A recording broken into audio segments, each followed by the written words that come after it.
My name is Emma. I was 16 years old when this story started.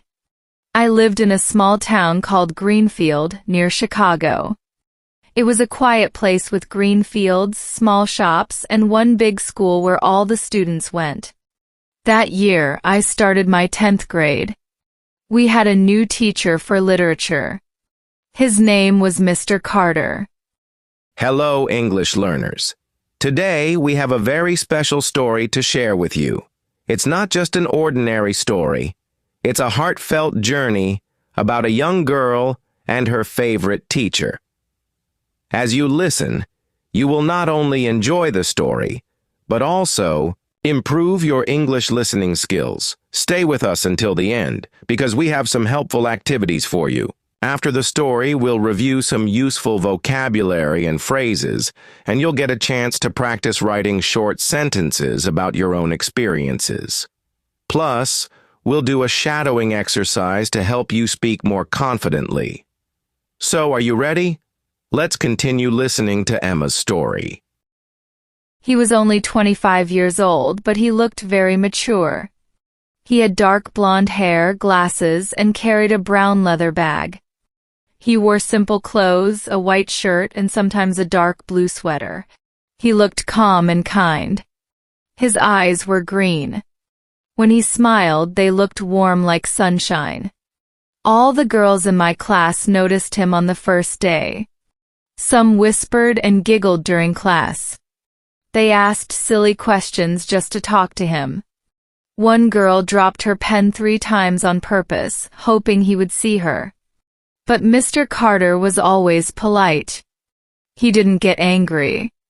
He just kept teaching. He focused on the lesson. I liked Mr. Carter too. But I didn't joke with him or ask strange questions. I was shy. I always sat in the second row near the window.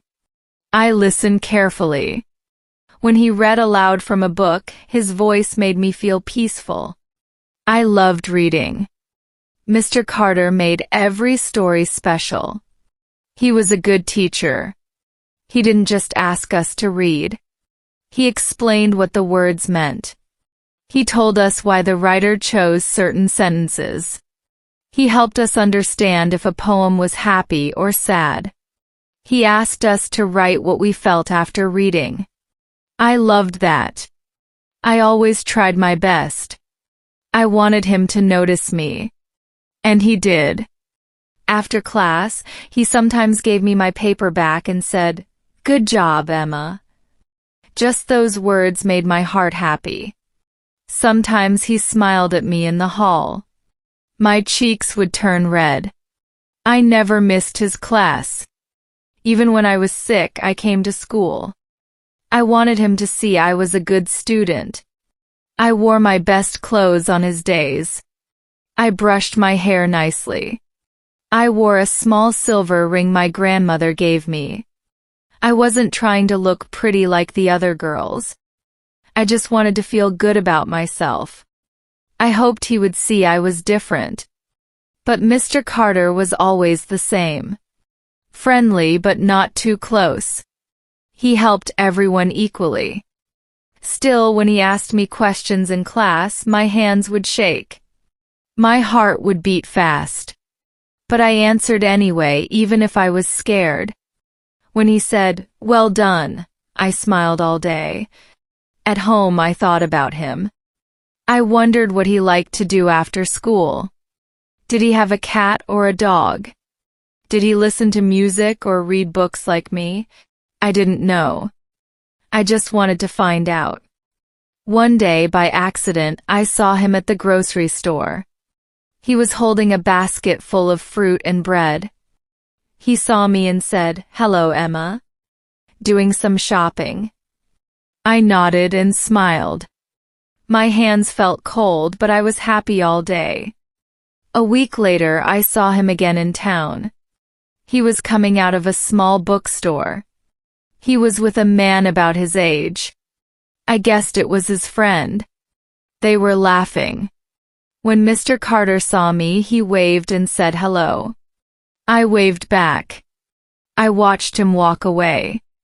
I felt a strange feeling inside my chest. I didn't want to see him with anyone else. The school year went on. The leaves turned brown. The wind grew cold. We had a school festival and Mr. Carter was there too. He helped at the bookstore. I bought a small storybook. He looked at the cover and said, "Good choice." I smiled. I felt like I was floating. But I didn't know what to say. I just said, "Thank you," and walked away. Later, I thought of many things I could have said. But it was too late. I kept writing good essays and finishing my homework. Mr. Carter gave me high grades. He often wrote very good or well done on my papers. I kept them in a box under my bed. I read those papers again and again. Winter came. It snowed in Greenfield. School was closed for a few days. I stayed inside reading books and thinking about Mr. Carter. Sometimes I even dreamed about him. In my dream, we were walking in the snow, talking about stories and poems. When school opened again, he was still the same. Calm, focused, and kind. And I was still quiet, shy, and full of secret feelings. I never told anyone. Not even my best friend. I knew they might laugh or say it was silly. But to me, it didn't feel silly. Then, one day, something changed. It was the last day before spring break. After class, Mr. Carter told us he had news. He was leaving our school. He got a new job at a university in another city. The class went silent. Some girls looked very sad. One girl even cried. I felt frozen. I couldn't move. I just sat there looking at him. He smiled and said he enjoyed teaching us. He wished us all the best. When class was over, I slowly walked out. I didn't want to leave. I went to the garden behind the school. I sat on a bench. The trees were bare. The ground was wet. I looked at the sky and felt like I had lost something important. That night, I walked around my neighborhood. I didn't know why, but I kept walking until I reached a quiet street. I saw a small white house with a garden. I had passed it before, but now I knew it was his house. I stood across the street and looked at the window. The light was on. I saw a shadow move inside. Maybe it was him. I didn't wait long. I turned and went home.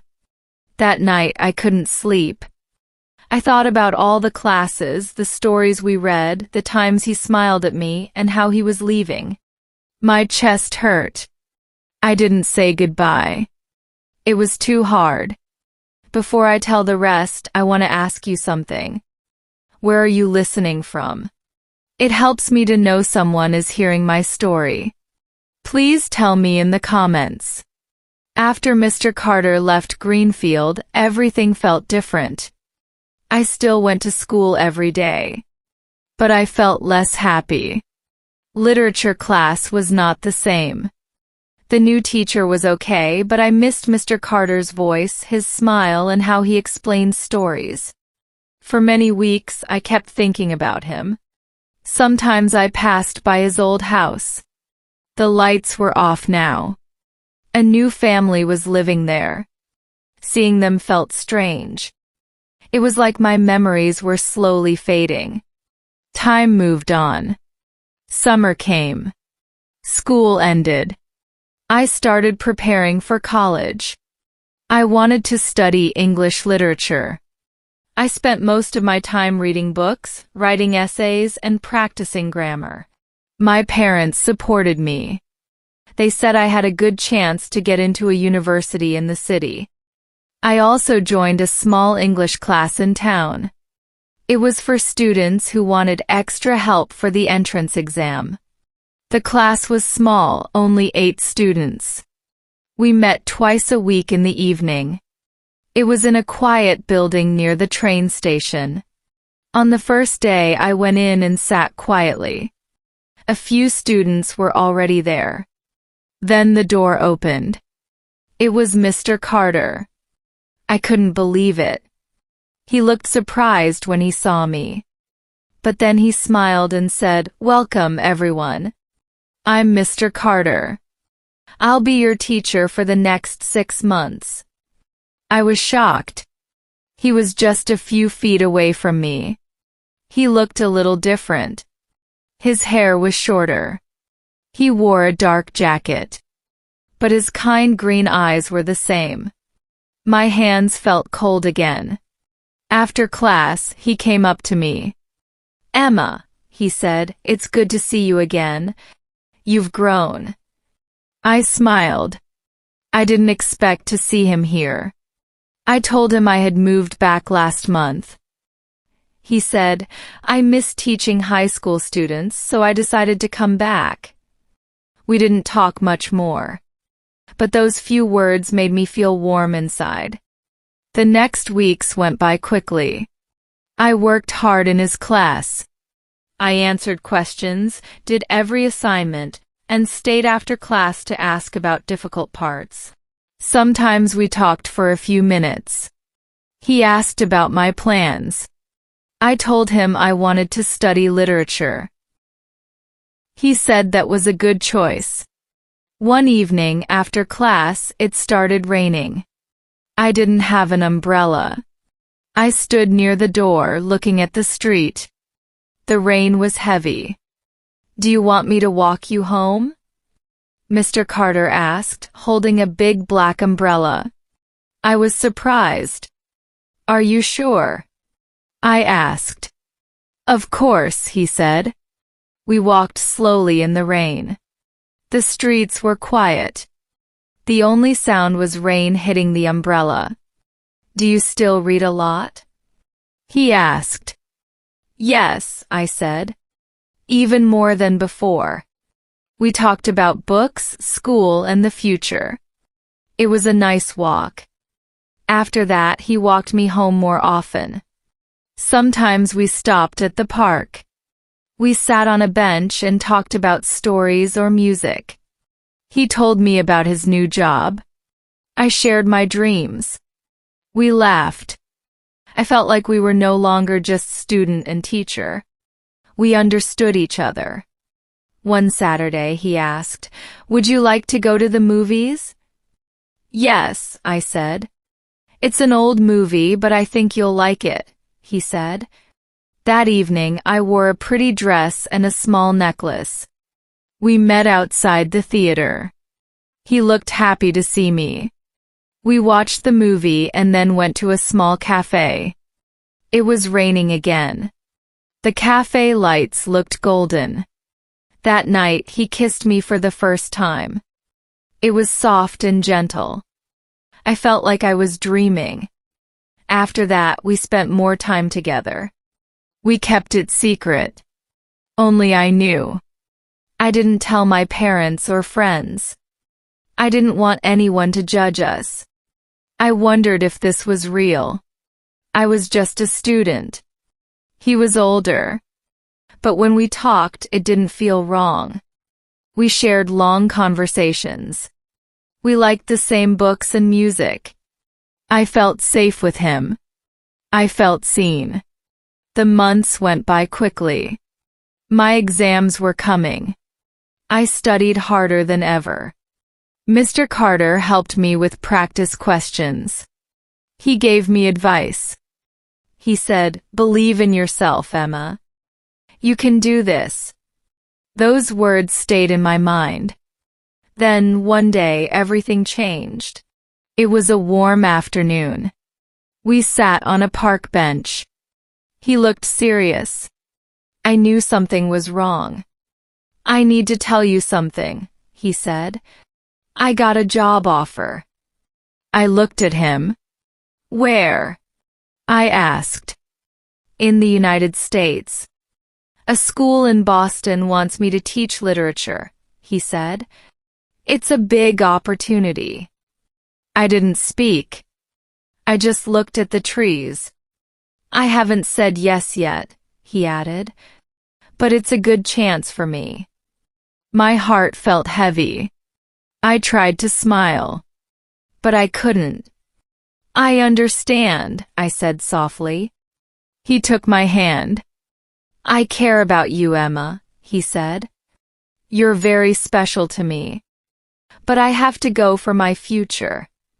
I nodded slowly. I didn't want to stop him. I wanted him to grow.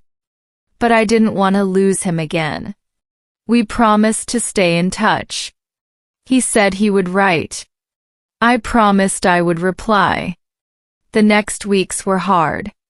We met a few more times. We said goodbye many times. On his last day, he gave me a book of poems.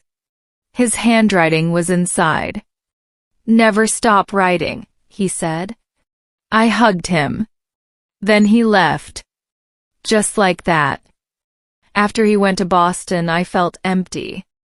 I still went to my classes. I studied for college. But something inside me was quiet. My heart felt like a song that stopped. At first, we exchanged letters. He wrote about his new job in the city. I told him about my exams and books. I waited every day for his letter. But after a while, the letters came late. Sometimes 2 or 3 weeks. Then I didn't get a letter at all. I waited. I wrote him again. No reply. His next letter was shorter. He said he was busy. His work took all his time. He hoped I was well. But his words didn't feel the same. They were cold. Like I was talking to a stranger. I didn't write back right away. I waited. Then I stopped writing altogether. I finished my exams. I got into a university in New York City. It was a big step for me. My parents were proud. My friends were excited. But inside I felt quiet. I carried the memory of Mr. Carter deep inside. I didn't talk about it to anyone. University was busy. I made new friends. I studied hard. Slowly the days passed. Mr. Carter became a memory. I kept the book of poems he gave me. I didn't open it often, but I kept it safe. Years went by. One evening during my last year of university, I was in the library. I was tired of studying. I opened my laptop and went to social media. I typed his name, James Carter. And there he was. His profile picture showed him in front of a school. His hair was shorter now. He had a beard. He looked older, maybe tired.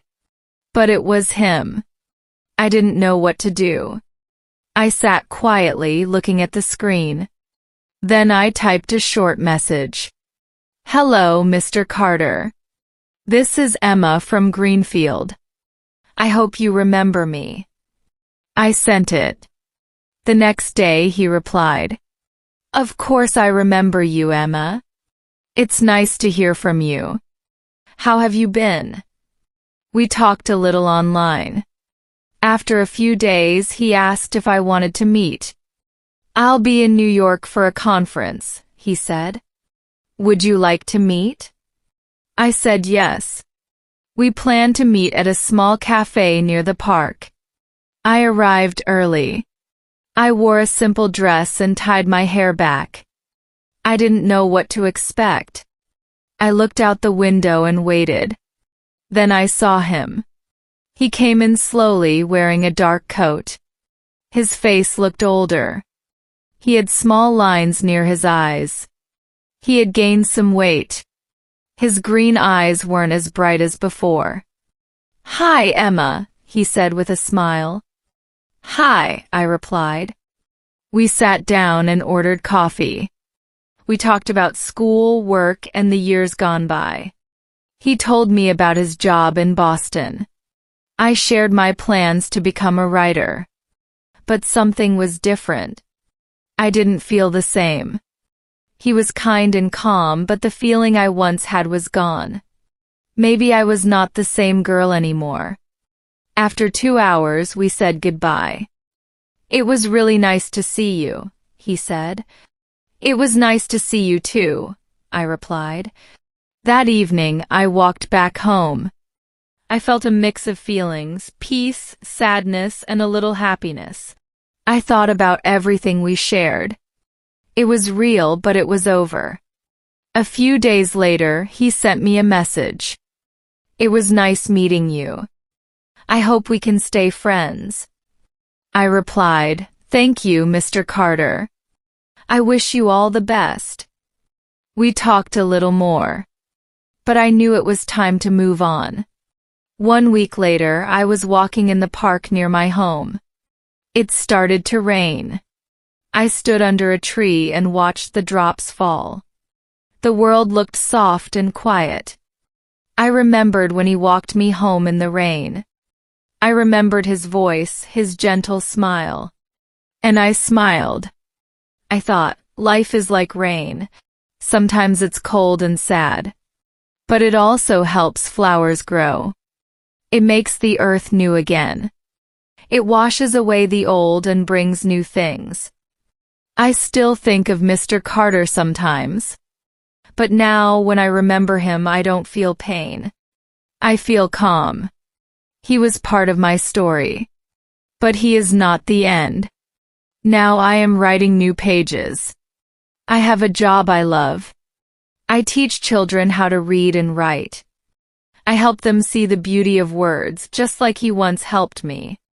Maybe someday someone in my class will feel inspired. Maybe I will be someone's favorite teacher like he was mine. Because life moves forward. People change. Feelings change. But memories stay with us. They teach us and shape us. And sometimes the most beautiful stories are the ones that stay in our hearts, even if they don't last forever. Stories like Emma's remind us how powerful memories can be, how they stay with us long after the moment has passed. And just as memories help us grow, learning new words helps us express those feelings more deeply. So let's explore some key vocabulary from her story. These words will not only improve your English, but also help you share your own memories and experiences more vividly. Language takeaway. I will explain each one naturally, and then I'll guide you to practice with a short story of your own. Here are 5 key words. Memory. Something you remember from the past. For example, I have a happy memory from my childhood. Support. To help or encourage someone. For example, my family supports me in my studies. Opportunity. A chance to do something new or important. For example, getting a scholarship was a great opportunity. Fade. To slowly disappear or become less visible. For example, his face started to fade in the distance. Inspire.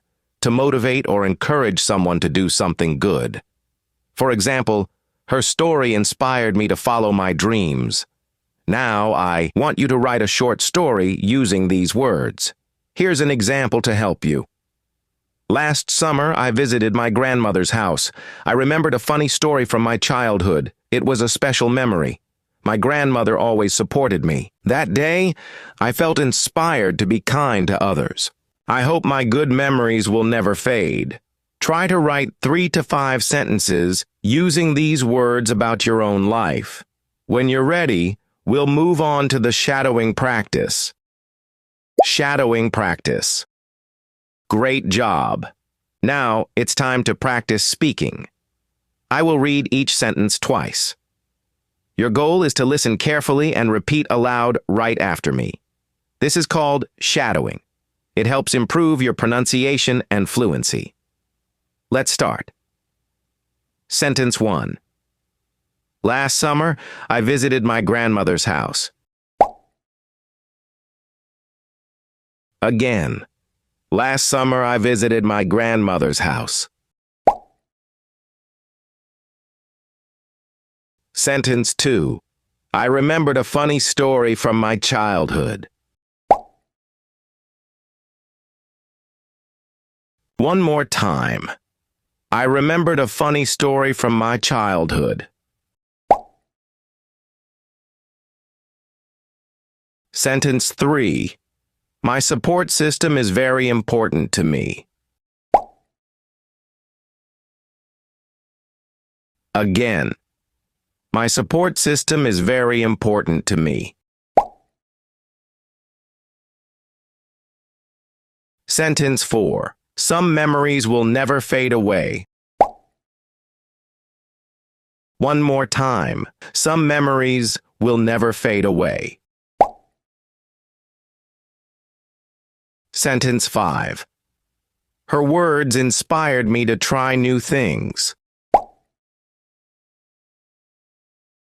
Again. Her words inspired me to try new things.